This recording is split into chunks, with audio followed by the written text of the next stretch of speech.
Olá, pessoal! Na nossa primeira aula, vimos a essência do que é verbo e que eles são divididos em verbos regulares e irregulares.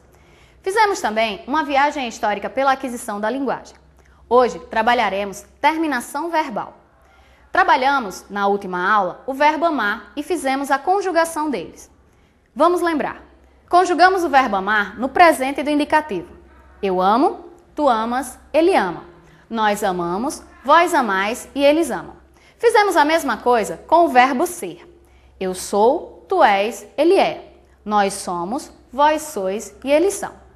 Vejam que o verbo amar conserva parte de sua formação intacta, do início ao final da conjugação. Diferente do verbo ser. Na segunda pessoa, ele apresenta uma nova palavra. Deste modo, podemos dizer, então, que o verbo regular é o verbo amar, pois ele mantém o seu radical fixo. Pela localização da parte fixa da palavra, vamos entender que radical é o início do verbo e que ele se forma pela ideia principal do verbo. Isso também acontece em algumas outras palavras, mas isso é assunto para uma outra aula. O verbo irregular, que é o caso do verbo ser, ele não mantém o radical fixo, pois, como já dito antes, ele muda a sua palavra da primeira para a segunda palavra e acontece isso em outros casos da conjugação verbal. Agora a questão da desinência. Entenda como desinência como aquela letra que vai definir a conjugação do verbo. Vamos simplificar? É a primeira vogal da sílaba seguinte ao radical. Se o verbo estiver no infinitivo, ou seja, em sua forma nominal, sem conjugação, é ainda mais fácil, porque basta tirar a terminação. E aí encontraremos o radical e a terminação. Vejamos, o verbo amar, correr, sorrir e propor. Ao retirar as letras AR, ER, IR e OR, tem-se exatamente o que chamamos radical. E essas letras seriam as nossas terminações. E já que falamos em terminações, vamos esclarecer.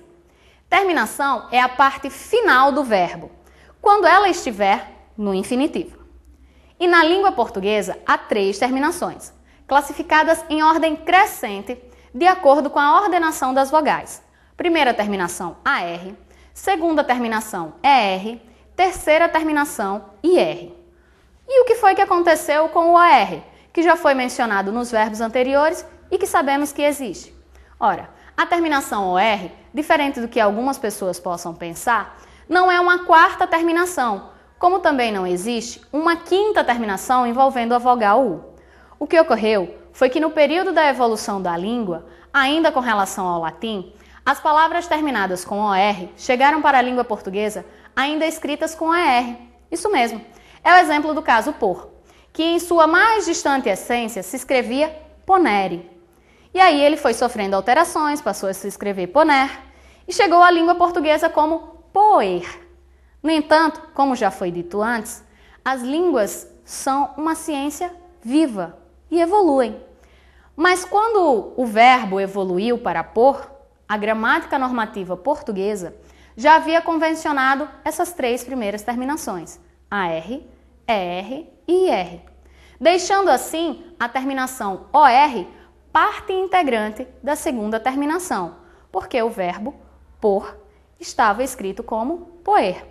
E aí não gerou uma quarta terminação. No que se refere à vogal temática, agora passando para um novo quesito, a questão é bem simples. Trata-se da primeira vogal logo após o radical. Lembram que eu já falei disso? A exemplo do verbo amar, tem o seu radical na vogal A e na consoante M, a vogal temática é o A seguinte. Dito isso, já temos conteúdo para um próximo tópico, que seria tema, que nada mais é que a união entre o radical e a vogal temática.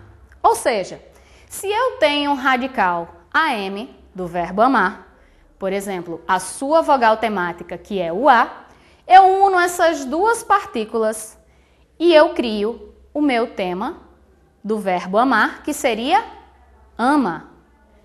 Entendido isso? E agora vamos para a desinência, que é o elemento final que determina o modo, o tempo e o número e também a pessoa em que o verbo está flexionado. Vejamos então um a um dos elementos que formam as desinências verbais, que são os três: o imperativo, o subjuntivo e o indicativo. A tríade seguinte seria relacionada ao tempo, que se divide em presente, pretérito e futuro. Quanto ao número verbal, é a flexão que se dá do singular e do plural, a saber que os verbos eles não sofrem flexão de gênero, como feminino e masculino. E quem faz essa determinação para eles é o pronome e a depender do contexto. Vamos recapitular então.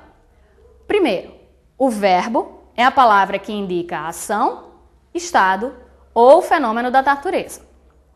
Segundo, ele pode ser dividido em verbos regulares e irregulares, sabendo que os regulares são aqueles que possuem um radical fixo, enquanto os irregulares não possuem radical fixo. Terceiro, a parte principal do verbo é aquela que indica a ideia original da palavra, e é o que chamamos radical, enquanto que a parte que sofrerá mudanças chamamos de terminações. Quarto, existem 3 terminações nos verbos, que podemos encontrar quando eles estão em sua forma nominal. E são elas AR, ER ou OR e IR. Quinto, vogal temática é a primeira vogal, logo após o radical. Também posso entendê-la como sendo vogal da terminação e serve para indicar a qual conjugação o verbo pertence. Sexto, o tema é formado pelo radical mais a vogal temática. Sétimo, as desinências são responsáveis por determinar tempo, modo e número dos verbos a serem conjugados. Há uma técnica de memorização para não se esquecer os modos verbais, que eu vou passar agora aqui para vocês. Vamos tentar memorizar. Imaginem os 3 modos verbais que nós falamos ainda há pouco: o imperativo, o indicativo e o subjuntivo. Ao relacionar o modo imperativo, lembre-se de uma coroa. E aí, lembre-se em seguida quem usa a coroa. A resposta vem automática: reis, imperadores. E o que eles fazem? Dão ordens. Eis então a função do modo imperativo: dar ordens, indicar a ordem. Pense então agora no modo indicativo. E ao lembrar do modo indicativo, lembre-se de uma mãozinha em seta, a mão com o dedo indicador em riste. E o que ele está fazendo? Ora, uma vez que essa resposta lhe vem à cabeça, ele está indicando, apontando. Está aí também a função do modo indicativo. E agora, lembre-se de um coração para lembrar do modo subjuntivo. E pense, o que tem a ver o coração com o modo subjuntivo?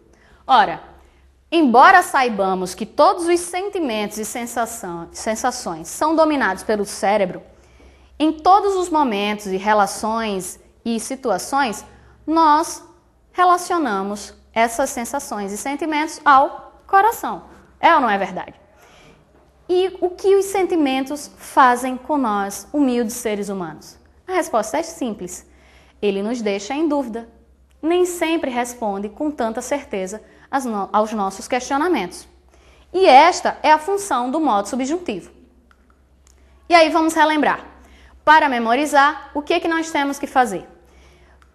A coroa se refere ao modo imperativo, pois ele dá ordens.